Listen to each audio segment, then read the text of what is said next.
In episode number 282 of the Reasons I'm Broke podcast, we cover the Venom teaser. I am Venom. They finally got the first look at the movie. We also have Joaquin Phoenix's casting as the Joker and our thoughts on that. Our comic book highlight includes Batman number 40, the next issue to the very controversial pairing that we covered last week. All of this and much more on today's show.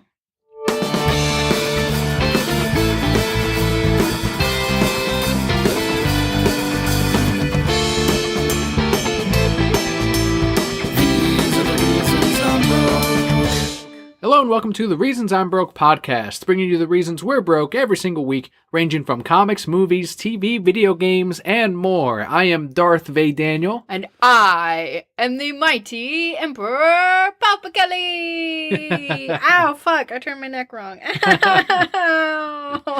Only Kelli can hurt Kelli. The way we format the show is first we cover some news, then we head into our Broket block, which is mainly when we talk about the Broket core and news about the podcast itself. We head into our Patreon shoutouts of the week, and finally we end with a comic book review. I have a new jingle for our Broket block this week, by the way. Nice, can't wait to hear it. I'm ready, I'm excited. Kicking it off today with anger, because this whole week everyone's been really angry about everything, and I've been on the opposite. Is it a full moon? What is it, like Jupiter in retrograde? Is that a thing? I guess so. Yes, that happened, because everyone is angry this week. Everyone is really fucking pissed off about something. I don't know what it is, but it is making them get negative about every fucking thing in the world. Making them get naked. That'd make them happy. This podcast just took a weird turn. So through Nickelodeon's press release, the new animated TMNT cartoon was revealed last week. I don't know if the Brokettes remember, we covered it less than a year ago, where they were going to end the Nickelodeon cartoon and start off with a brand new one that was in 2D animation without the computer graphics, the computer animated stuff that a lot of kids are used to. Well, but that's what you have to do to keep these things fresh, to keep people going back to them, maybe pull in new people. And if you have the same kind of team or the same kind of feel that you had from the original that was so popular, then you've kept those people too. But you're right, this did make a whole lot of people angry for reasons I guess I understand. I don't agree with it. So this 2D animated series, Kelli, it features the redesigns to all of the characters and is actually set to debut on a 26-episode order. So that is the main thing, is people hated the designs to the Turtles, to April O'Neil, and to Splinter to some degree. They didn't even look that bad. Okay, so what happened? April's black now. Right. That's fine. She's still April O'Neil.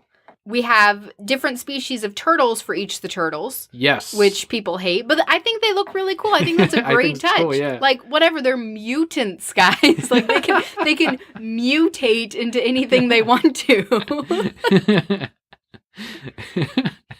But no, they have to all look the same. They're brothers, yes. Kelli. That's the thing. They're ignoring the core. I'm just going by what they're saying. They're ignoring the core of what made these characters, which is that they're brothers.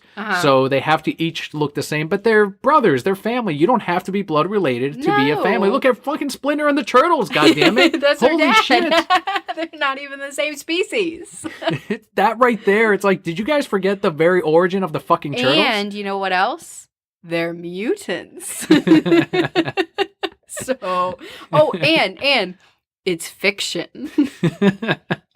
The one argument, of course, that comes with April O'Neil is the one that comes with every time they do revamp characters. Like in the Marvel Universe, they did that a lot. And with April O'Neil, they're saying that it is essential to who the character is, that from the very beginning, she's been a redhead. She's been a little bit older than what they've made her. And in the current Nickelodeon cartoon, they actually aged her down quite a bit. And that's, of course, to appeal to the younger audience that they were trying to hit. But the argument also comes to, well, her being a redhead and white has nothing to do with her character herself. She's just a reporter. Right. And are we going to not be upset by the fact that Donatello had a crush on her and they're different species too? That's still weird to you, isn't it? That's super weird to me. It, like, creeps me out. I'm like, ugh. And that's even from the live action one way back when we were growing up, that little independent film that ended up making millions, where Michelangelo was really, really hitting on April O'Neil, and in the sequel, too. No! This is weird. So the show's co-executive producer, Andy Suriano, was a character designer on Samurai Jack. I loved the way Samurai Jack looked, so I'm happy about this. This is awesome. And who else do you want on a 2D animated show but someone who has worked in that same exact field for many years? Right, a show that was very successful. I thought it was successful. Well written, well done. The animation is fantastic. Some of the best in the last 2 decades. And when they brought it back, it was beautiful. There were some scenes that were just gorgeous. If you're going to tell me that this is the Samurai Jack, as far as the animation of the Turtles universe, then sign me on. And as I told several of my friends too this week and people that I did interact with online, I don't care if the Turtles were all crayon-based drawings. If the story is fantastic, excellent. Like, the look of the show, the characters, is one of the last things that at least me as a viewer, as a consumer, looks at. You know, I want a good story. What good is it if it looks great, but then it's shit acting, shit voice acting, shit story? But they're not my Turtles, and that's not my April O'Neil. Well, that might be the... See, and I did talk to someone this week who he said, I hate the argument of, it's not made for you. It's made for the kids that are going to be buying the toys. He's like, but I buy the toys. I bought the Nickelodeon toys. I bought the toys when I was growing up. So yes, it is also made for me because I am consuming the products. I'm like, well, I guess it is also made for you then. and you. You're the exception. Like you and all these kids. Like, I understand it. I don't have a problem with character redesign. I understand why they do it. It keeps it fresh. It keeps other people coming in. And, you know, like you just mentioned, this will be the Turtles for these kids now. Yes. These might be Leo's Turtles that, you know, he grows up with. And, hey, good for them if they're making money. And if they had made them all the same or made them more traditional, people would have wanted something fresh, something new, something different. So there's really no winning. And this is, again, the argument of... that I will say, don't listen to the fans. Fans don't know what they want. Consumers don't know what they want until they see it and then they watch it and then they're like, you know what, this isn't bad. So do your thing. Do whatever vision you carried out. If it works out, great. If it doesn't, most of the time, if you're trying to please the masses, it ends up being much worse. Correct. And we saw that with Justice League. And you make people unhappy anyway. So what kind of species are the different turtles, Kelly? You saw all the designs. I did. They were pretty cool. So Raphael, he's fucking huge. Yes. Ginormous. He is a jagged shell turtle. Never seen one of those. You have Leonardo, who's a red-eared slider. So that's the typical one, right? Where it's got the red stripe. Yeah, and it's got like the light green as well, which explains like the different markings on them. Right. And then you also have Michelangelo, the best turtle, who's a box turtle. The common turtle, if you will. The best. Commonly best turtle? Yes. And then finally you have Donatello, who is a soft-shelled turtle.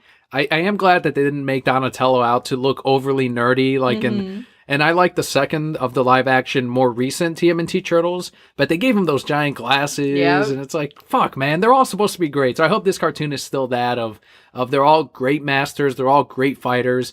Clearly, Raph is going to be the strongest of the group, just like he seemed to have been, even from the live action movie, like where forever. Yeah, exactly, and also the angriest. And that first movie really set the tone for everything that you see today. Like, I know people like to go back to the comic and say, it's actually the comic book. It's like, no, it's actually that fucking movie. Like, the things changed after that movie. You should reply in that same tone of voice, it's actually the movie.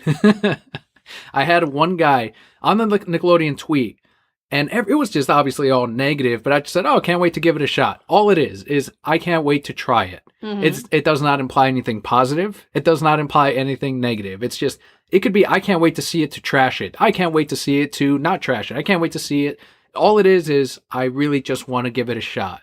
And right immediately, within an hour, I got an angry tweet of, congratulations, you're 2 out of 40 replies that likes this fucking garbage. And I said, oh, is it garbage? Did you watch it already? When did it premiere? Oh, I missed it.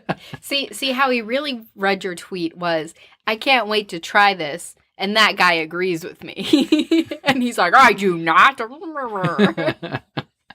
So it's just, I'm like, oh, that was the first hint of what is going on this week. All right, this is one thing I expected people to be mad about.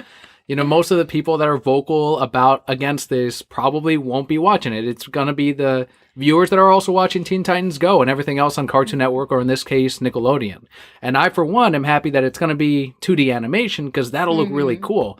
People forget that these designs they're just stills, right? Until you see it in action, then you're going to see, oh, that's why the weapons glow, or that's why they look that way. And even the weapons themselves are more or less the same fucking shit that they've had throughout all the years. See, every week when the week starts, before you get on the internets, you need to look up like Jupiter in retrograde or Uranus, and it's pronounced Uranus, by the way. I learned this from Magic School Bus. Who named it? I want to know. Like, is this another Ra's al Ghul situation where everyone's mispronouncing it? Probably, because we like saying Uranus. As kids, yeah.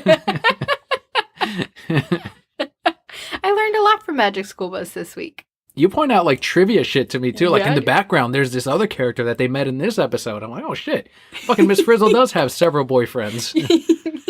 Well, that's her main one. That's her main boo. And then she's got Mr. Seedplot, who's got a crush on her. Who's looking to put his seed in her plot. Stop.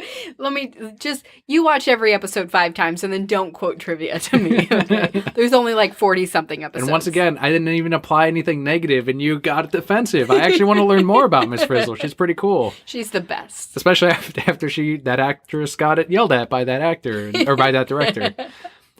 Give the show a shot, or don't. You don't have to watch it. I'll do it. We'll watch it with Leo. He'll enjoy it. We like the turtles, so we'll watch it. So we'll give it a try. We named our child after a turtle, so that's still my favorite argument or favorite conversation with people. When they say, "What's your kid's name?" and I say Leonardo, they're like, "Oh, Da Vinci or DiCaprio," and I go, "No, Da Turtle," and then they have to think about it for a second, and they're like, "What's his middle name?" and I say Grayson, and they're like, "Oh, that's nice." I'm like, "Yeah, after Robin from Batman." It's not in the show notes, but did you see the Teenage Mutant Ninja Turtles and Injustice 2, like the full reveal? Yes! It was so cool! People were wondering if you play as all 4, because they say, remember guys, we fight as a team. And people are like, oh, how's that going to work? Like, is there going to be a health bar that switches out the turtle after they get into fourths or something?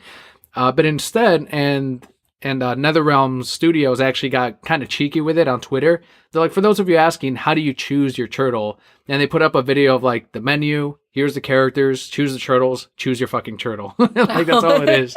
And they hovered on that for like a minute, like, look, you select your fucking turtle. But the way the gameplay actually works is you choose whichever one you want, and each one does actually have his own different fighting style. That's and it does look like Raphael's a little bit slower, but he's stronger than the other ones. Mikey is a little bit quicker. Leonardo looks to be the most balanced, and Donnie has the most reach, just like he has in all the older games. But when you do your special attacks, then it's all the turtles, and it's the same animation for all 4. It's all the turtles hitting that other character, the DC character, and, you know, they do that fucking shell smash from TMNT 2. They did that to Shredder, I think, and it's amazing. I love it. It's like, I remember that from the fucking movie. But then your assists, when you're doing a combo, it'll be like, hey, Donnie, and then Donnie will come out and hit him with the staff and then go back, and then you continue fighting. So it's kind of like they're on the sideline, kind of like Marvel vs. Capcom. So it's done really well, and people have reacted super great to this piece of DLC, even to the point where people were saying, the Turtles really look like they fit more in a Marvel game than a DC. It's like, shut the fuck up. Like, you That's have how you not know been they playing did a this good fucking... job. Yeah, exactly. This is how far we've gotten with these MCU fans. Like, they call DC fans toxic. And by the way, that I don't know if you heard about that Black Panther controversy. If you haven't, I'll go back to it. But that's how toxic they fucking are, where they can't compliment something without taking down DC in some way. Like, they can't just say, oh, that was good, or move on from it, or not even talk about it without having to bring something down from DC. And then when fans are like, hey, fuck you, man, this is why, and, oh, you got triggered. Haha, you got triggered. It's like, this is... You got triggered from the beginning, yeah, asshole. that's true. That's so true. But the Black Panther controversy is there was this story going around, and I never put it up on the show notes because I'm like, it's a non-news story. It doesn't seem right. One guy on Facebook made a group to sabotage the Rotten Tomato score for Black Panther. Yes. I heard about that. On the thing that he wrote, and I could have done it, anyone could have done it, and said, you know, us DC fans are doing this, and I tweeted about it, and I tagged you in it, and I was like, we're DC fans, and we don't give a shit about Black Panther. Like, literally, we have no opinion about the movie because we're not going to see it. We're not going to sabotage it because there is no review. There is nothing. It is literally another neutral position to everything. So I don't know where they're getting these stories from. So all these news sites picked it up, ran with it, said, look at these DC fans trying to bring down this movie. And fans on Twitter, you look at them, we're like, we don't care, or we're excited to see it. Like, it was one or the other. And instead, like it came out that it was all to bring down the fans, the DC fandom, and try to make them look bad. I didn't even click on that article because I did not want to give them more clicks. But the gist of it was the guy that created it was like, yeah, it wasn't, it never, it was just me. Like, it wasn't anyone else. But people were going out like, they should apologize. And as a news site, they should apologize to everyone and say, yeah, it wasn't DC fans. It was the guy, and it was all in the name of it. I'm like, it doesn't matter if they apologize or not. This is going to be taken as fact by these MCU fanboys forever. Like, they're just going to ignore that and use that as like a platform to look how fucking toxic they are. But then they're doing this other shit. Injustice has nothing to do with anything else, and they have to bring down something DC just because, but we're the toxic ones. You brought up a point, and I just want to step on my soapbox for a second, because this is one of the things that bothers me most on the internet is people read a story and automatically it's fact for them, and they don't do any background research. It takes 5 seconds with Google to do background research of, is this really real? And that's what I get into arguments with people the most is, oh yeah, that really happened. Starbucks really denied veterans. Like, no, they didn't. One person got angry and said they did, and then came back and said, oh, no, you're right, they didn't. But 10 years later, we're still circulating the story. Or she didn't respond. I was waiting for her to. I'm on this rants and raves thing for our local city. So I don't even know why. I'm just like, fuck it, let's see what people say about the city. See if there's good, places to eat and all that. And one person was complaining about a Taco Bell that I fucking hate. I hate this Taco Bell. So I'm like, let's see what people said. Everybody hates this Taco Bell. We all go to the Taco Bell 5 minutes further away because they smoke weed and it's delicious. And this other Taco Bell is real shitty. Everyone on this thing feels that way. And one woman commented with, how about this? It's unhealthy. Case closed. Or like some bullshit like that. So I found the article where it says, Taco Bell was the healthiest fast food place, and I just posted it there. That's all I did. I just replied, left it on there, and I just posted it. And she never responded, but it said right there. The article title was USA Today or something, and it says, "Want to eat healthy? Try Taco Bell." And I was like, fuck yeah, look up your shit. That's another example of like, I'm going to ignore that and just keep spewing my shit. Right. And they have to be right. That's probably my favorite one was, does anybody know the speed limit on this road? Because I think you should all slow down. I'm like, oh shit, people were losing their minds and going at each other's throats. Kids play on this road. And then people are like, it's a fucking highway. You should be watching your kid. If your kid's dumb enough to run into traffic on a highway, that's on you. I'm going to be a little racist here. Were they white? I'm going to go out on a limb. Were they white? They were not white. Oh, well, look at that. 2018. Holy shit. But it was like a single mom or something like that. Were they a single mom? She was. Of course. Figures. Figures. Right? Just complaining about nothing. You should join this. It's a lot of fun to read what people what people say. Shout out to single moms, by the way. Shout out to single moms. Listen, I don't know how single moms do it. I have the utmost respect for single mothers because holy shit, it is hard with the support system that we have. It is very, very difficult. No more bad reviews, everyone. By the way, warning. We should have given out a warning. We forgot, that we may or may not speak negatively about the MCU because there has to be warnings. It's too late. We were just fucking talking shit about it. But I put it in here because I can at least say, in the episode, we do warn you. So that's all I can say. Stop it. Stop. What are we talking about next? The next thing that people are upset about, Venom. Oh, the symbiote, the live-action movie that is coming out from Sony. The may or may not have Tom Holland. That's another thing of like, oh, they didn't really research. People are like, it's actually Tom Holland's going to be in it. Well, no, it's not official that he's going to be in it. Tom Holland, of course, being Disney's Spider-Man on loan from Sony. Sony can still use Tom Holland however they want as Spidey, so it's more likely that he will be in this Venom movie, but it's not been confirmed. I don't like Tom Holland as much as that Spider-Man before him. Andrew Garfield? Yeah, the one who looks like the Flash. The biggest complaint on him was that he didn't look like a nerd. He did not look like someone that would get picked on. He looked like a guy that would actually pick on Peter Parker. But as a high school girl, I am way more attracted to him than this Tom Holland weirdo. See, and that's the thing. They went for more marketability than they did with the first Spider-Man. Although they should. Well, the first trilogy was way more successful than those two Amazing Spider-Man movies. Yeah, but Tobey Maguire. He was fine. Yeah, and you're a boy and I'm a girl. Okay? The only reason any woman went to see that first Spider-Man is for the upside down rain kiss where he almost drowned.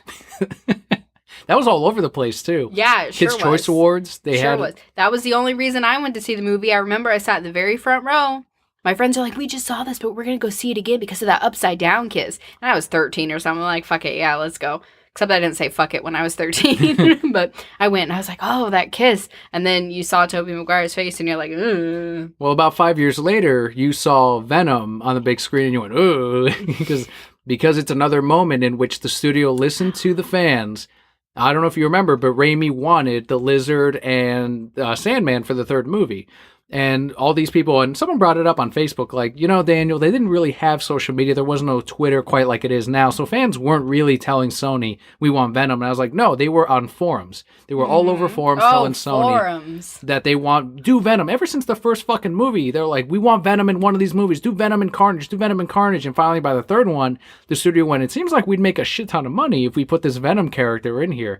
And Raimi early on was like, Venom's a shitty character. I don't want to use him. There's nothing to work with there. It's not going to work in this movie. And they said, well, we're paying for this movie and we're paying you, so this is what you're going to do. You're going to do it. So they got rid of the Lizard and they ended up using him for the next movie, which was ASM for the reboot.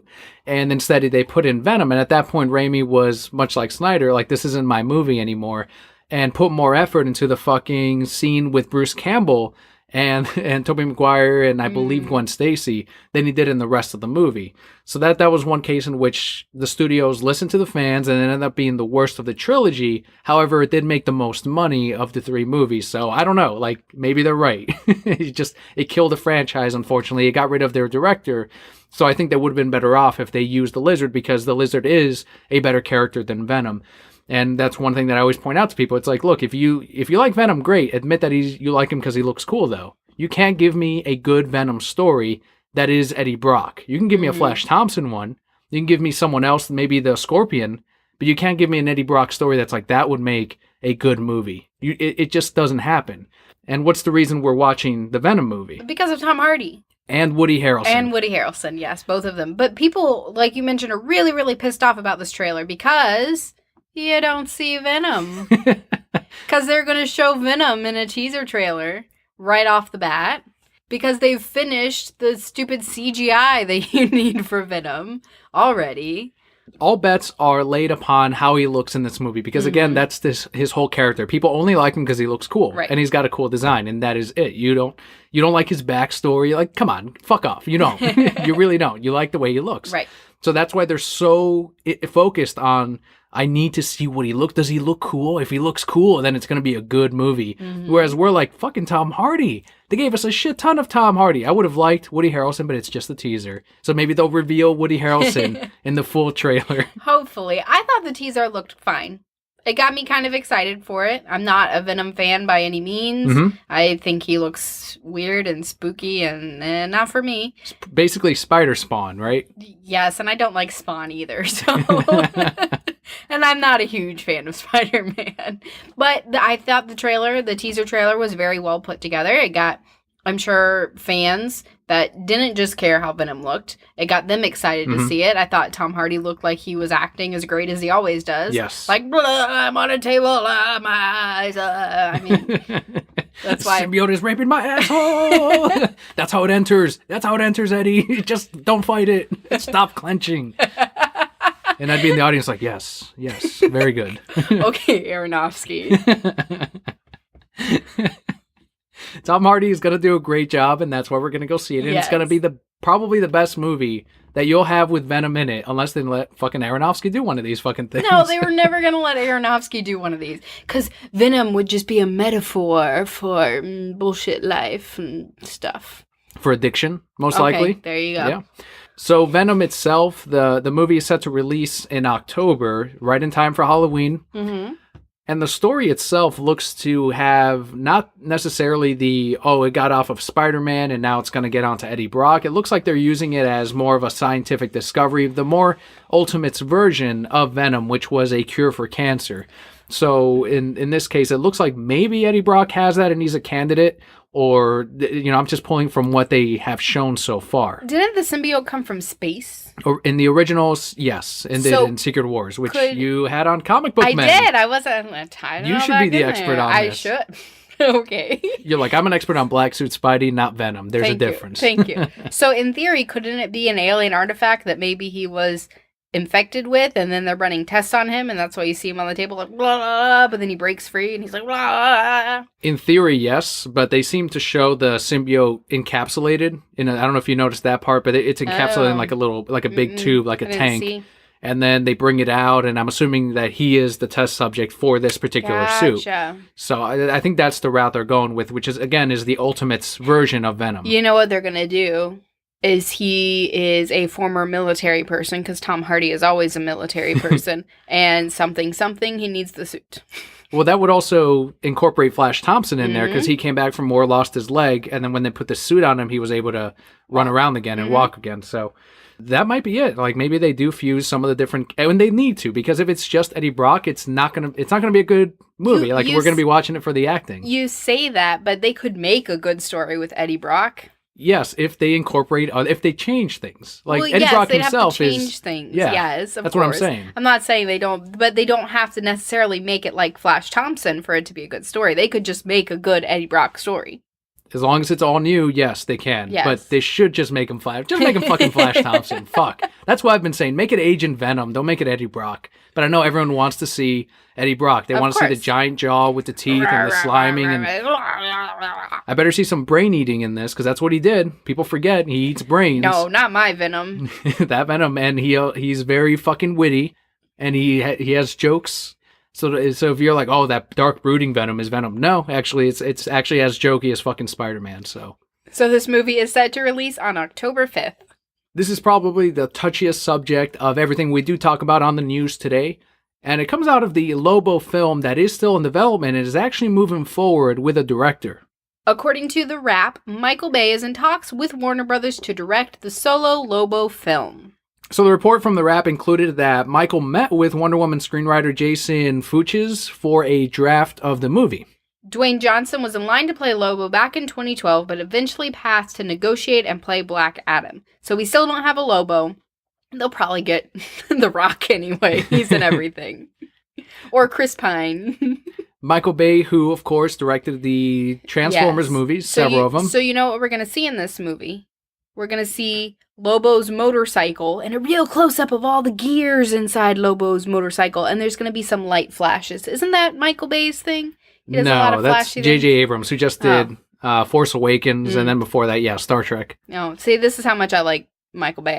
I don't know anything about him. You told me, and I said, who dat? I don't. He is an over-the-top director, in many eyes. Okay.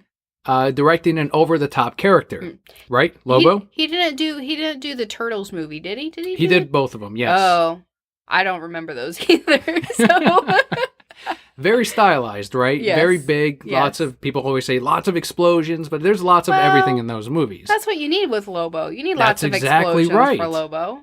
That's exactly what I'm saying. Like, the character himself, Lobo, is cartoony and bombastic, that you do need someone like Michael Bay for that. And people, someone cartoony like Michael Bay. Right, and people complaining and whining about it on Twitter. It's like, what did you guys fucking want? Did they see the movie?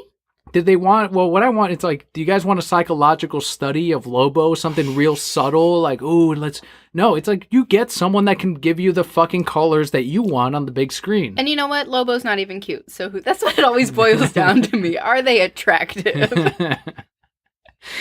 To me, it makes sense, right? I'm not a big fan of Michael Bay at all. Mm-hmm. I'm also not a huge fan of Lobo. But this is probably going to give you what the Lobo fans are more or less looking for, or at least they have a vision in mind that they're like, okay, this more or less matches what we're trying to do, so let's go ahead and do it. So when we watch it, great. He also did the original Got Milk commercials way back in the day. Like, he started that very first one, and it blew up from there. So there's brilliance in him. Like, there's some good in him, but Hollywood and money and all that shit, he's making what they want him to make. He's a studio's director. I got some problems with those Got Milk commercials now. Have you seen the most recent one with the Olympics? Because the Winter Olympics are coming up. No, what happens in it? It's some skier lady, right? She's a skier. And then it's her mom doing a voice recording. If you've been skiing since you were X amount of years old, da da da da. And then at the end it says 90% of Olympians drink milk. I'm like, yeah, that's because it's fucking ingrained in our society. It's not because I made them Olympians. Pisses me off. I have a problem with that CoverGirl commercial, too. I haven't seen that one either. Yeah, you just watched it on TV today, and I told you I hated it. You probably weren't paying attention. 100% of Olympians walk on 2 feet. So Whoa. anyone, 100% of Olympians drink water. You can do that You fucking can do thing it about forever. anything, but people are going to see that and, milk. Yeah, my of course. kid will be an Olympian if he drinks milk. No, it's ingrained in our society. I've been a cow. It's not fun. Don't drink milk. I've been a cow. It's not fun. Don't drink milk. Hashtag not milk. More casting, and this time it's for the solo Joker film. As we mentioned in the very beginning, according to Variety, Academy Award-winning actor Joaquin Phoenix has signed on to play the Joker in the writer/director Todd Phillips standalone movie. So the original movie is not set in the current DC Extended Universe, Kelly, but it does take place in the 1980s. Cool. Origin movie of the Joker, how he got to where he is, at least in this version of the character. Badass. Martin Scorsese is still attached as a producer. I love Martin Scorsese. Granted, he's only the producer, but fuck it. Love that guy. And Joaquin actually previously turned down the role of Lex Luthor in Batman v Superman Dawn of Justice. Okay. Good. I've only seen him briefly in one thing. In Burn, Walk the Line? Burning Ring of Fire. Yeah. That's the only thing I've seen him in. That's what he won an Academy Award for. That's awesome. All of these Joker castings have been with actors, at least not including Batman 66, that have won Academy Awards. Mm-hmm. And Heath Ledger counts because he won one due to The Dark Knight. Jared Leto won an Academy Award? He did. We talked about it before, where he was the cross-dressing man in the same movie as the Lincoln Lawyer. Again, I forgot his name, and this exact same thing happened. Matthew McConaughey. Yes. It was in his movie, and he won for Best Supporting Actor, and then McConaughey, I believe, won for Best Lead. It was in Texas something. I can't remember. Yeah, he's an Academy Award winner, along with Joaquin Phoenix for Walk the Line, Heath Ledger for The Joker, and of course Jack Nicholson. I believe it was One Flew Over the Cuckoo's Nest that he ended up winning for. I feel like there's something wrong with my short-term memory. Yeah, mine too. It's only going to get worse from here, brokettes. Oy, mommy brain. That's what I blame it on now, mommy brain. Like, unless we put extensive notes, yeah, it's just we're flying off the cuff, and I think it's better that way. That is awesome that they're picking Academy Award winners, though. Yes, it's more expensive, but you know you're going to get quality. And with a character like the Joker, you really have to have something great for fans. Because like we saw with Heath Ledger, we're going to protest all day long, and then once we see the outcome, we're like, I always thought it was a good idea. He was always great. He was. No, you weren't. I saw him in Brokeback Mountain, and I just knew he'd play the Joker. I still haven't seen a legitimate reason as to what would be wrong with Joaquin Phoenix as the Joker. Like, he's a great actor. We've all learned to shut up now. Well, no, I'm saying people are mad about it. Oh. But there's no reason. That's I'm not seeing Jupiter's a reason in for retrograde. I don't even know what that shit means. I just keep saying it. Like, people are photoshopping his, like, weirder roles, like the one where he was a rapper and he had the giant beard, which ended up being for a fake documentary, and they're photoshopping that in white and green, and they're like, yeah, this isn't going to work. Because like, yeah, that's gonna what be he's going to look like. Exactly. Yeah. Okay. Fucking idiots. Can't stand it. Like, now I'm getting fucking name. Fucking Beat Chance. Goddamn Beat Chance. Nick on Twitter was like, yeah, Papa Kelly keeping Beat Chance alive. Yeah. I'm trying. I mean, I invented B-Chant, so. You're the founder. Yes. Creator. Hashtag B-Chant founder. I was there, I remember. Yes. He was just crawling on the ground. I was like, look at that B-Chant. And here we are. And you're like, B-Chants don't exist. I'm like, look, there's B-Chants.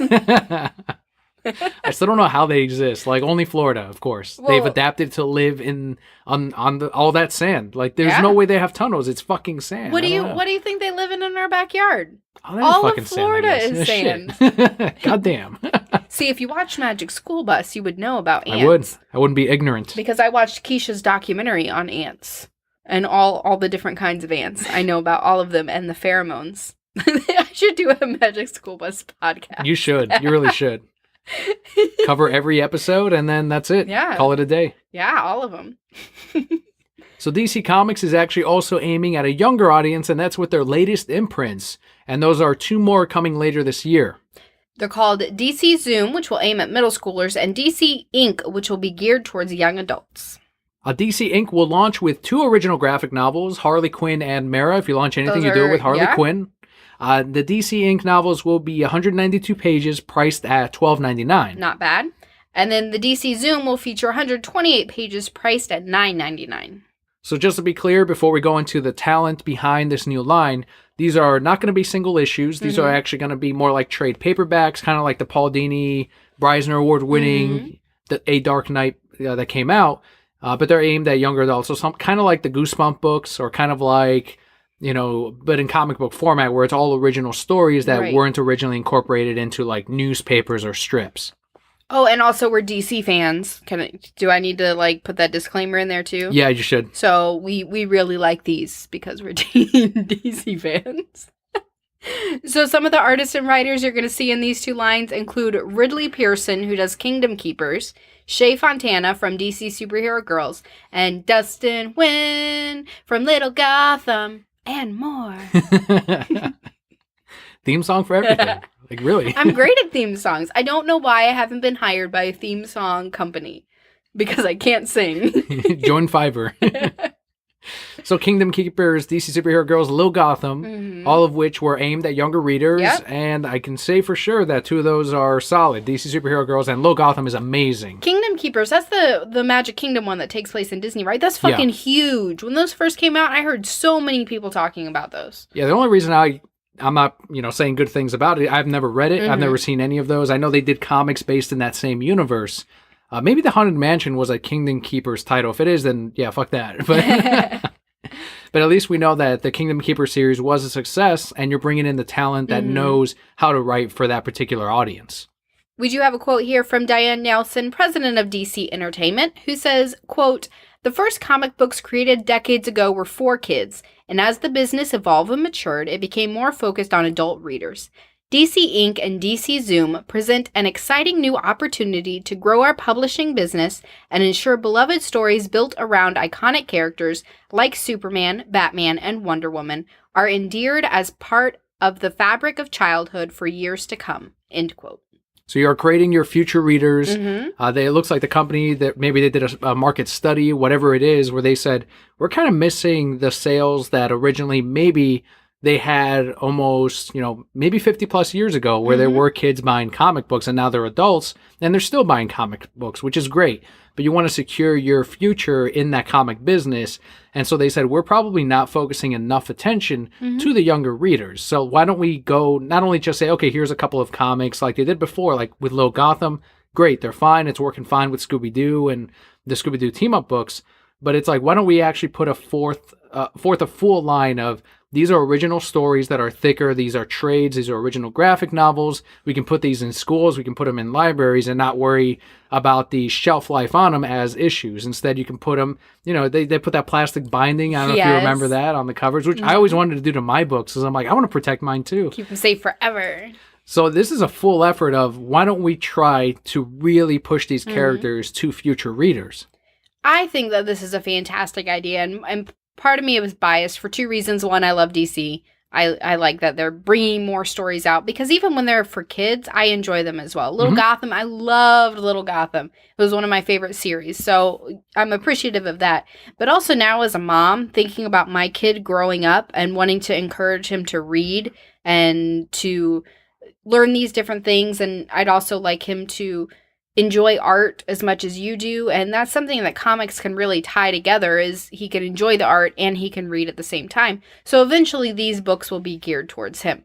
We're super nerds, we're super comic nerds. We want our kid to enjoy that as well, and so for us to have more mediums where we can introduce him to help build that love that we have. I mean, and granted, if he doesn't like comics, I'm not going to be like, read this comic book. I don't I don't want to feel, for it to feel that way. But yeah, if kids like these characters and now they have a book that they can read that's on their level, that has stories for them, why not come out with it? I think $10.99 is a great price point for younger kids, and $13.99, by young adults, you have an allowance or you have your first job or something like that. And that's really not too far out of the ballpark for what you're going to get.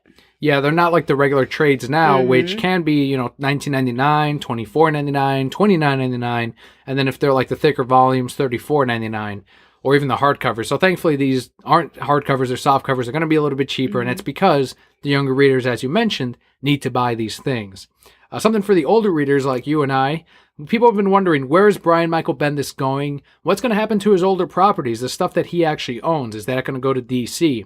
Well, as part of the new contract with Warner Brothers, they are going to have his creator-owned titles be republished through the new company. Re-releases include Brilliant, Fire, Fortune and Glory, and Total Sellout.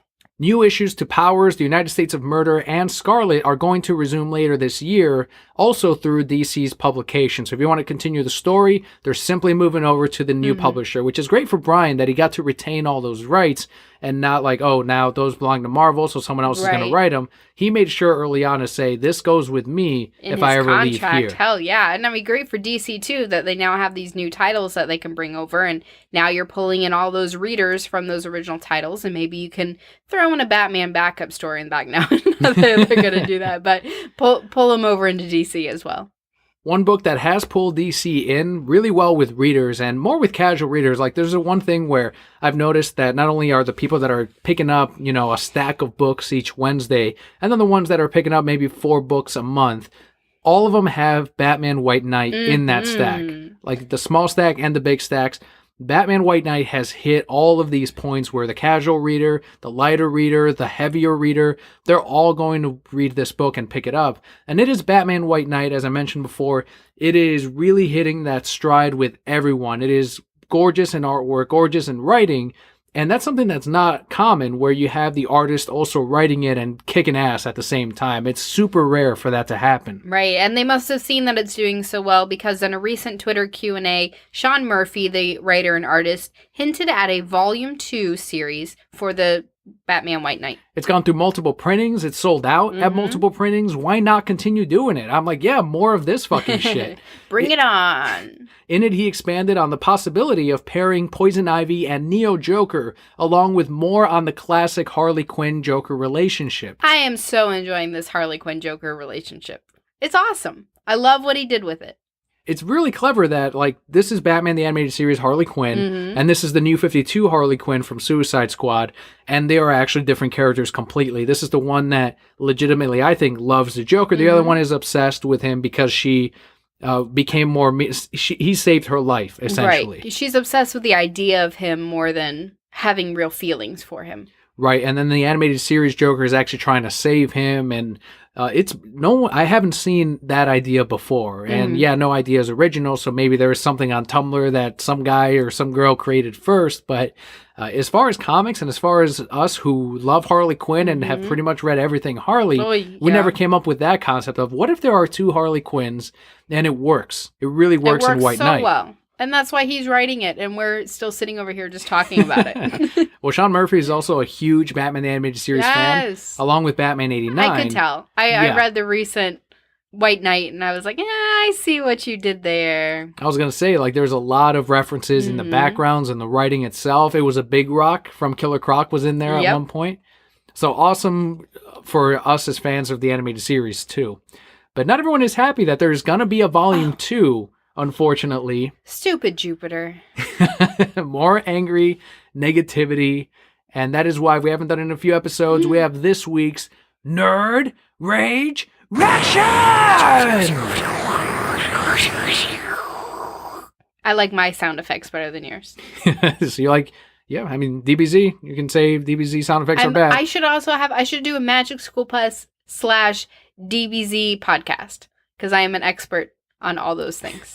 Nerd Rage Reaction to anyone confused. It is a funny comment that we read on the internet, a funny tweet in this case. We're not going to say who it is or give you the username handle, but it is something that usually makes no sense that we are going to poke a little fun at here on the show.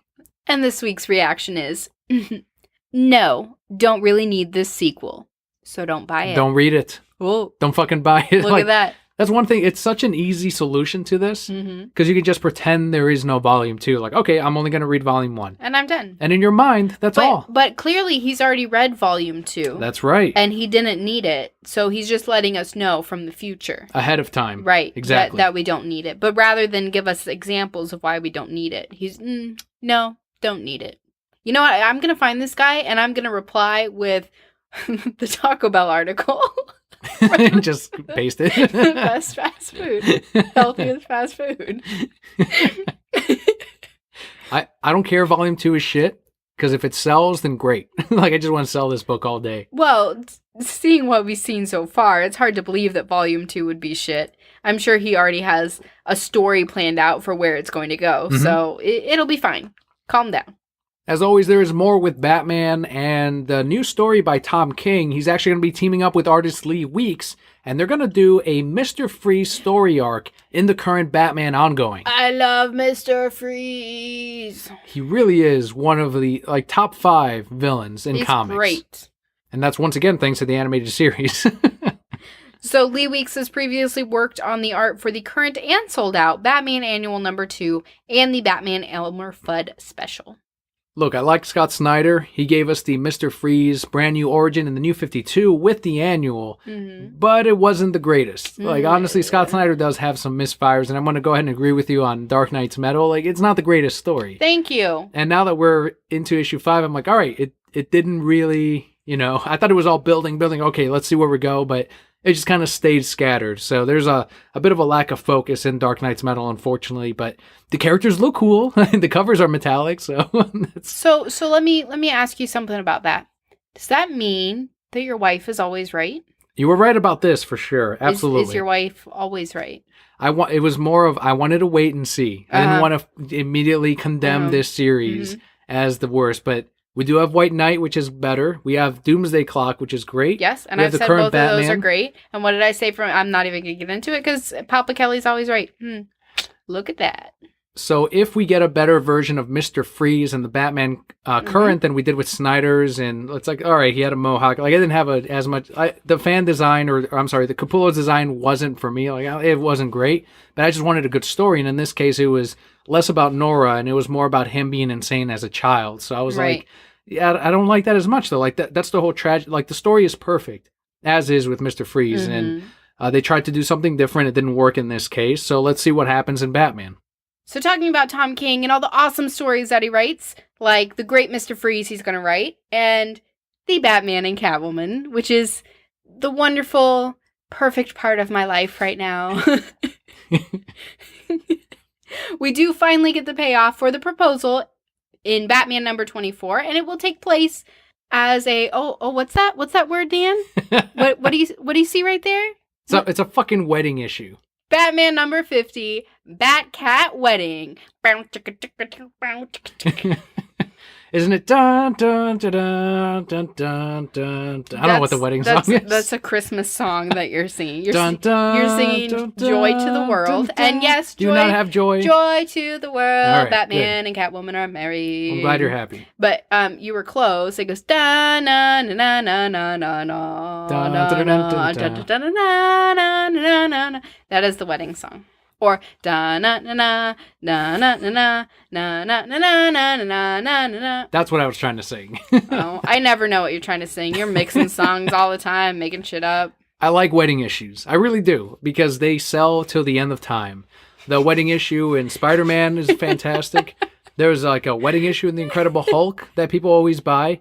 There's a wedding album Superman issue that goes for $5. I love that the reason that you like issues are how well they sell. Yes. Not how much you enjoy reading them, not how much you like the characters. How well do they sell? I can't like it for how well they sell as well. Like a true retail worker. That's right. Like a true businessman. I like what people like. See, me and foods, I do not sit there and say, I love this hamburger. No, that hamburger is real shitty, but it sells. So you have respect for the hamburger. I have respect, but I don't love it till the end of time because it sells. But there's a slight difference between liking a hamburger and liking a comic book that's a wedding issue. It's definitely more, and I'm not even speaking as in a love thing, but it's more romantic to like a wedding issue of a comic that will sell forever than like a hamburger that you're going to sell and they're going to poop out their asshole along with the symbiote that is Venom. Hey, I'm a foodie, okay? I love food. I could love a wedding cake. I'm going to poop that out of my asshole, but it came from a wedding. Well, this is going to be the greatest of wedding issues. Yes. It's there for everyone. Like when Peter Parker married Mary Jane, that was a big deal. Superman and the wedding album, that was a big deal. You got, here it is for you, Kelly. Now it's your turn. So I can like it all. I like it. It's going to sell, once again, forever. So you get your fucking Batman, Catwoman wedding. I said it wasn't going to happen, and I was wrong. I said she was going to say, she was going to say no, and I was wrong about that shit too. So apparently I'm wrong about everything. We've come full circle to my point in the last article, which is Your wife is always right. You said they weren't going to get married. You said they might not get married, but she said yes, and like that's what you said before. Your wife is always right. Your wife is always right. Ignore that. You're that person on Facebook. I was like, I'm going to ignore that part. Wait, what was the last noise we heard in the King Kong movie? What was the Godzilla roar. Rawr! Always right. Batman should not get married, and you know he should not get fucking married. You know, as a Batman fan, that Batman should not get fucking married. This is not right. They should not get married. I love weddings. Drinks all around. You're letting an emotional impulse decide what you're like for this issue, Kelly. You're letting an emotional impulse decide that you like this issue because you're gonna sell it. I like selling it. I don't like the issue. I don't like that. What's going to happen in it? You're gonna get married. Oh, have you read the issue? No, you're those people. I'm assuming they get married. Touche. I am on it, man. Gonna get married. Gonna get married. Am I wrong though? Like, would Batman ever be married? Nah, probably not. But Tom King's Batman. Yeah, the one who married. Says bat, cat, bat. Like, fuck you. That's not what Batman says. If we kept it the same all the time, then people would be demanding something different. So yeah, two can play this game. This is I can go back to the other one. Sure. And all right. When they get divorced, he can go on to Wonder Woman or Talia al Ghul, as he should. Calm down. Do you like it when I'm happy? Yes. Then just let me be happy. Gonna get married. Gonna get married. Are they gonna get married? Have you read this issue? They're gonna get married. I don't know. You're telling me they're gonna get married because apparently you've read it and you don't like it already. So gonna get married. Gonna get married. That is how you do it though with Batman number 50. Like you make it a huge event. You make it a thing. And Batman number 50 is gonna go on sale on July 4th. So that's all American. Now, like July 4th, a Batman and Catwoman wedding. Let me ask you this. Could Bruce Wayne get married? It depends. Is it a marriage that like someone's actually going to live in the manor with him, or is it like a public? Yeah, I think he could get married because it'd be a public farce. Like it'd just be a cover for just really being Batman. All right, so maybe Bruce Wayne's get married to Selena Kyle. But then that would mean it wouldn't mean anything. It would. It does. It does to Tom King. It's does cool. To me. It's cool that it's happening. You know what? Tom King and I will enjoy this issue. I might like it. You can just be a negative Nancy. There was that issue where they were running around in the rooftops that I liked, even though I don't. There was that annual. They grew old together. They pulled it up on us there. Man. Annual number 2. I said I don't like that. This relationship, but I love the issue. It's well written. So if Batman number 50 is well written, great. And again, I can sell it forever. So yay! You asked me that day as I'm selling. I love that issue. July 4th, can't get here soon enough. The final thing before we get into the Brocat block and then finally our comic book highlight of the week, there is going to be an issue by Snyder in which Joker is not at all happy that Batman and Catwoman are getting this close. Of course. The cover shows him ripping up like a Valentine's Day type card and Batman and Catwoman falling out of it. So I'm like, fucking Joker, that's true. Like, where's he been in this? His Batman. That's his fucking man. Superman's depressed. The Joker is upset. Dr. Manhattan is a little bit unawares. I don't think he's going to show up at this wedding. Although that would be kind of cool. That would be. Like, they're getting married and then he's the priest. He's just like, shing, and he turns into Dr. Manhattan. Still nude. Yeah. Completely nude. And then he's like, no. Get out. He turned into the Beast? What? He did that in Watchmen. Made everyone disappear, all the reporters. Oh, that's right. He did do that. Where'd he send them? Leave me alone. Did we ever learn where he sent them? I don't know. Huh. Yeah, I'm not sure. It might be in the graphic novel. But it's been so long since I've read that. It's been a long time since the movie came out. That's when I read it. So Brocat Block, Kelly, I need the theme song. I forgot it. Yeah, that's the one I was going to sing. Thank you.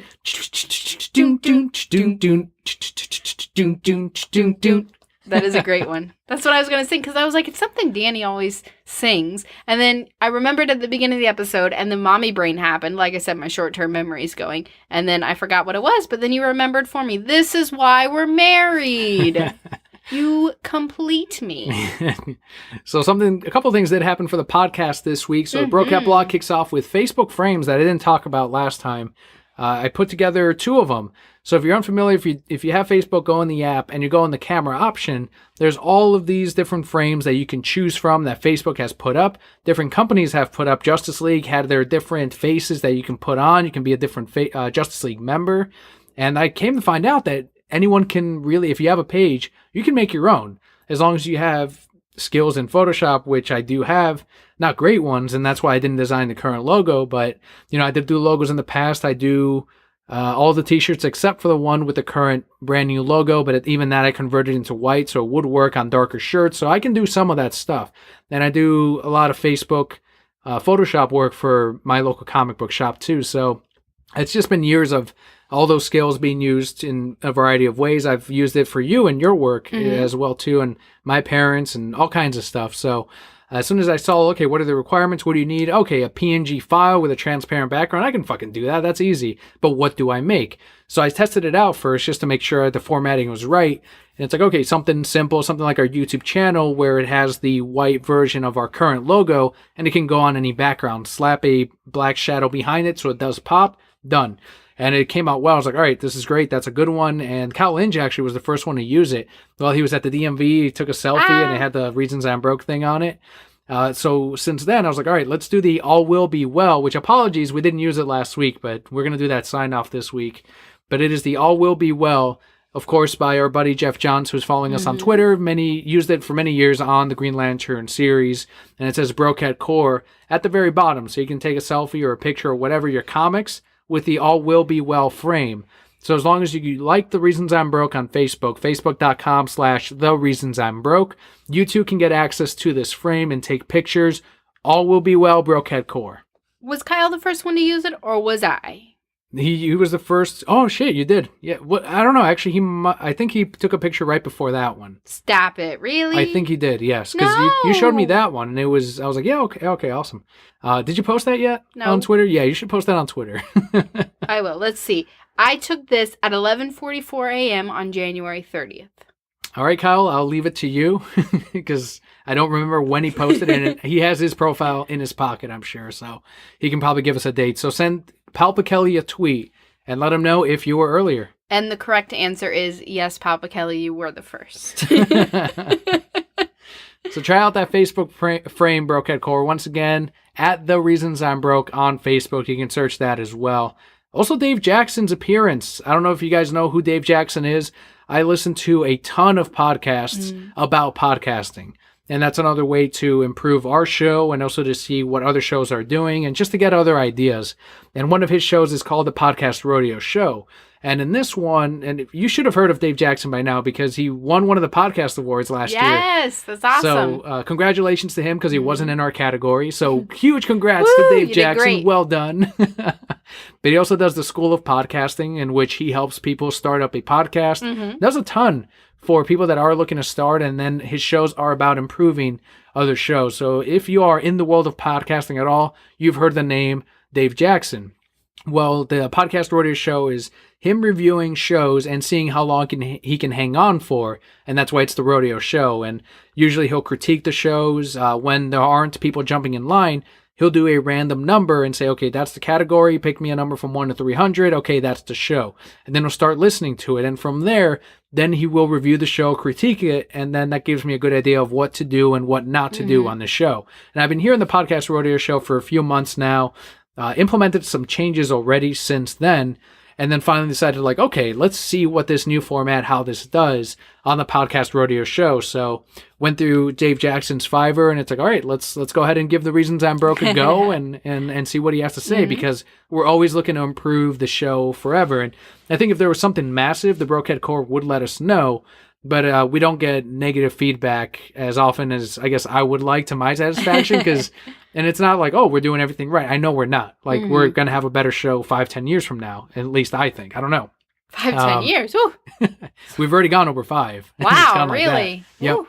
Since 2012. Wow. So he recently reviewed the podcast on the Podcast Rodeo Show. So check it out if you haven't yet. As of this recording, it hasn't gone up. But I'm sure he has a line of episodes that he's going to bring out. He's in Orlando, actually, this weekend. So he recently paused at least the new submissions for reviews. And you heard it. What'd you think of his critique of our podcast? It wasn't as bad as I thought it was going to be. I agree, especially since I heard the other ones. Right. So the unfortunate thing is he got an episode where we had Leo with us. So it was very stiff in the beginning. I felt it was very stiff because for me personally, when I have him here, I'm trying to figure out how to take care of him and be on the show at the same time. Right. Priority is the baby. Right, of course. So mommy brain is it, and I've heard people talk about this before, fun mom fact, is that you can do so much as a mom, like you never thought that you could. Your multitasking is taken to an abnormal level, but getting into that groove just takes me a little bit longer. So I apologize to Brokettes when we get to those episodes where we have to have Leo here. It just takes me a little bit longer because I'm having to, okay, does he need to be fed? Is he comfortable? You know, all those things. So that's one of the episodes that he jumped in on. And really, the only critique that I heard him say was that it sounded stiff, essentially. It sounded like the beginning was being read, which absolutely it was stiff because, again, I'm taking care of a little baby while I'm trying to talk and think at the same time. And it was a little more difficult, but it seemed like he liked our chemistry, he liked our pacing and the things that we were talking about. Even if it wasn't really for him, we spoke about it well, and he liked our opening a lot, which you put a lot of time into, and we spent some money on to make that happen. So I'm glad that we went ahead and did that. You know, it wasn't a big expense to find out what a professional thought. And I think it was really encouraging, at least for me, to know that, okay, even though we may not be perfect, we're still going in a positive direction. Exactly. Yeah, and I was pleasantly surprised too. And that was one of the things that he said, like, okay, the news has to be read. And he says, that's fine. Like, read the news as you have been. But he thought that the opinions, like us talking right now, sounded like it was being read as well. So I don't know if that's just from us. I don't know if it's like a tonal thing or that we have worked so hard to cut our ums and like and out of our vocabulary when we're recording. And even in person, when I'm talking to customers, I'm trying not to, like this and like that. That's something I hear in other shows that drives me nuts when it's done too much. It's fine if it's here now and again, but because I think we've worked so hard to focus on, okay, over the year, like especially at the beginning, we need to be this far from the mic. We need to say less, and just working that to the point where I don't think I say anything to you every week like it was before. Like, okay, this is how we can improve, or I think we've hit a level of we just need to refine what we have forever. Or like it's a forever thing of once you're satisfied. It's evolving forever. Yes, it's always changing and adapting. And I think maybe that's why it also came off a little bit stiffer, because we are not incorporating something that if someone is uncomfortable with silence, they are filling it in with that kind of thing, those kind of fill in words that you normally would have. Even still, we should sound a little less, I guess, reedy when we're giving opinions. And I don't know if that's just making it more colorful. And I always feel like I do as is, because if you know me personally, I'm not quite like this bombastic. No. If you're my friend, I am. Like if you're, with you and I, but when I'm talking to like anyone else, someone I don't know, I am a little bit flatter, a little bit more reserved. So it is a something that you tune up when you're putting it out there, because there are people listening. It is entertainment. It is a show. So I think that is something that we definitely are, at least I'm going to take into account of, sound a little bit more colorful when you're giving your opinion. And at the beginning too, we didn't really curse. And I know he puts out a warning of like, there's cursing in this. And I think that might have been another thing of, well, Leo's here, we're also focusing on him. Right. So hopefully that's not something that translates into every episode, but I'm still going to take that into account in the future shows. And one of the other changes that I have made before this review, and this is why I was like, okay, I feel comfortable, is one of his pet peeves was get into the content of the show and not just, oh, who are you? I'm me, blah, blah, blah, or saying again what your topics are. So if you haven't noticed, we cut out at the beginning, we cover comics, movies, TV, video games, and more, and the news is about comics, movies. Like that repeat, we cut out because it's unnecessary, and that's one change we made. And the other is this Broket block where you're listening to now, where if you're a listener, if you've gotten this far as your first episode, you're like, okay, this is the house cleaning portion. I've heard the content, which is the news, and that is the bulk of our show. And this is the extra stuff. This is everything else, the house cleaning, the sign off, the comic book highlight at the end. So that's one other change that we incorporated. And as you mentioned, it was a little bit uplifting. Like, okay, this got off kind of easy on this one. I always go back to The Simpsons. I was reminded of it where Flanders went off. Like he fucking snapped on everyone in Springfield. And he was giving everyone, oh, you, the Krusty the Clown, you clown. The only one of you bozos that doesn't make me laugh. And he's just destroying everyone. And he gets to Homer, who he hates the most. And he says, and you, Homer, you are the worst human being I have ever met. And he walks off and Homer goes, hey, I got off pretty easy.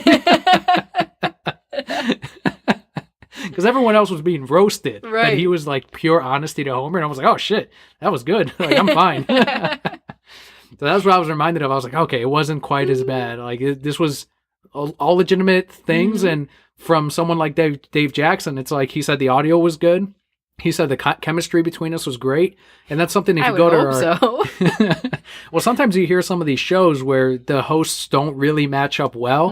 And I have Are the other hosts married? Like I feel like at this point, if our chemistry wasn't good, right, that's we wouldn't really be here. Yeah, and I have, been a part of other shows where it's like, okay, this is, let's get through everything. We're not really playing off of each other as I would like, but then I'm not going to play off of anyone else like I do with you, or like I do, my family or my friends, my close friends, my best friends, whatever.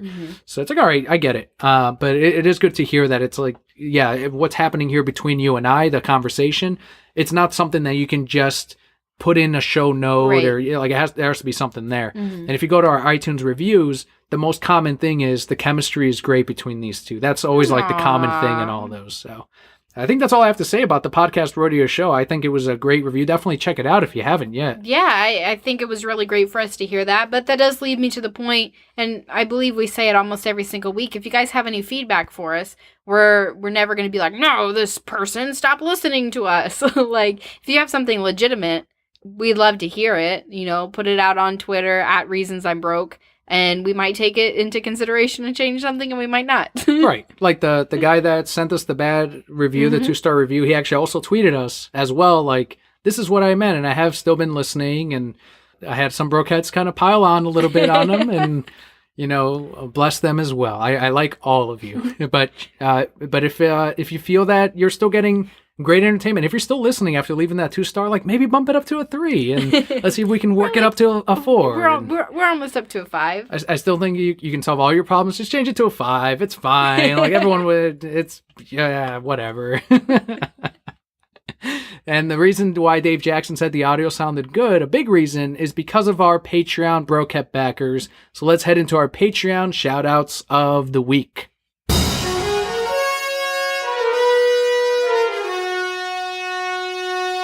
We have 2 shout-outs this week. The first one goes out to Neil, who is at InMats68.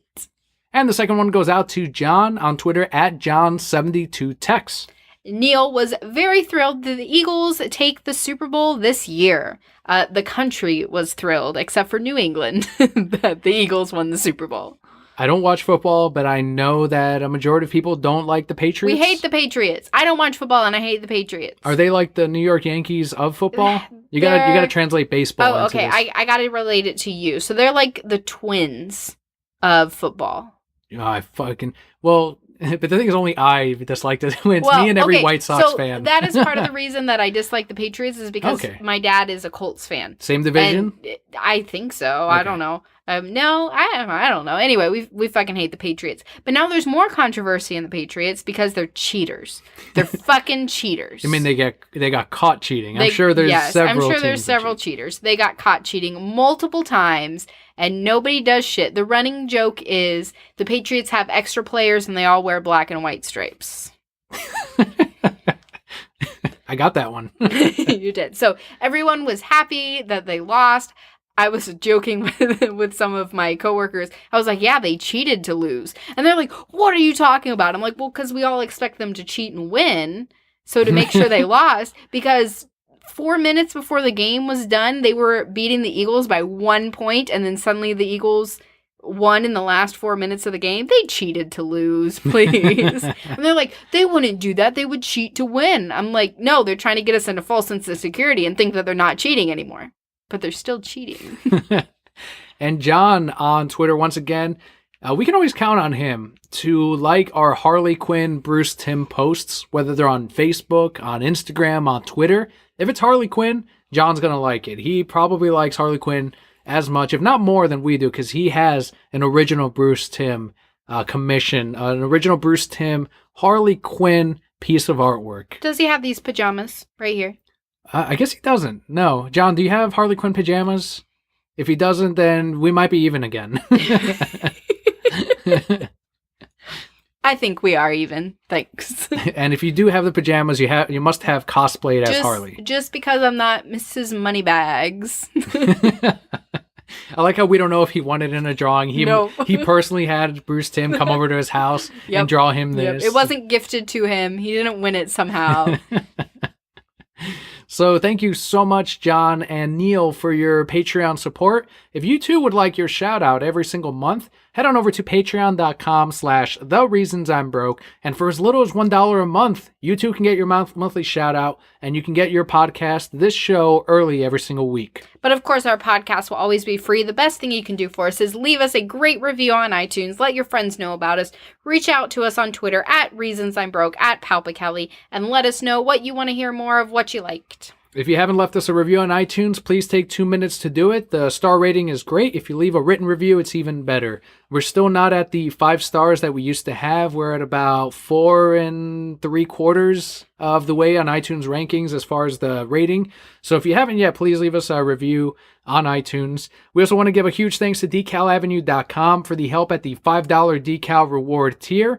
Don't forget, we are going to be doing that drawing for the Batman Beyond Volume 2 for all of our Patreon backers. No matter what level you're backing us at, you are automatically entered to win the latest volume from DC Rebirth. And that drawing will be done on the 15th of this month, so 15th of February, right after Valentine's Day. If you want to be heard on the podcast, you can also leave us a voicemail through speakpipe.com/thereasonsimebroke. There is a link in the description of this episode. And also, you can get some merchandise for the show. And that's also at the reasonsimbroke.com. There is a link there. You can check out all the different shirts. But with all of that out of the way, let's head into our final bit of the show, our comic book highlight for the week.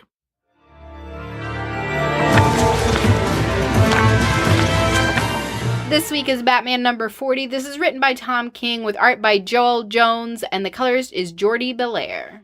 Very controversial was Batman number 39, in which Tom King had to come out on Twitter and apologize, as we said last week, because it seemed like Bruce Wayne was going to cheat on Selina Kyle with the Wonder Woman herself. 10 years after they had been apart. God. So, as we said before, read the fucking arc first. I said it on Twitter that same night. Oh, have we read the arc? Like, let's see how this plays out first before you get upset. And I understand that they were upset at the handling of Wonder Woman first. And I think a lot of that is addressed in Batman number 40 and what she says. So, spoilers from here on out. If you haven't read Batman number 40, we are going to let you know what happens in this issue. They don't kiss. She says, let's be friends. I'm glad you have Catwoman. And then they get back together with who they're supposed to be with. The end. That's it.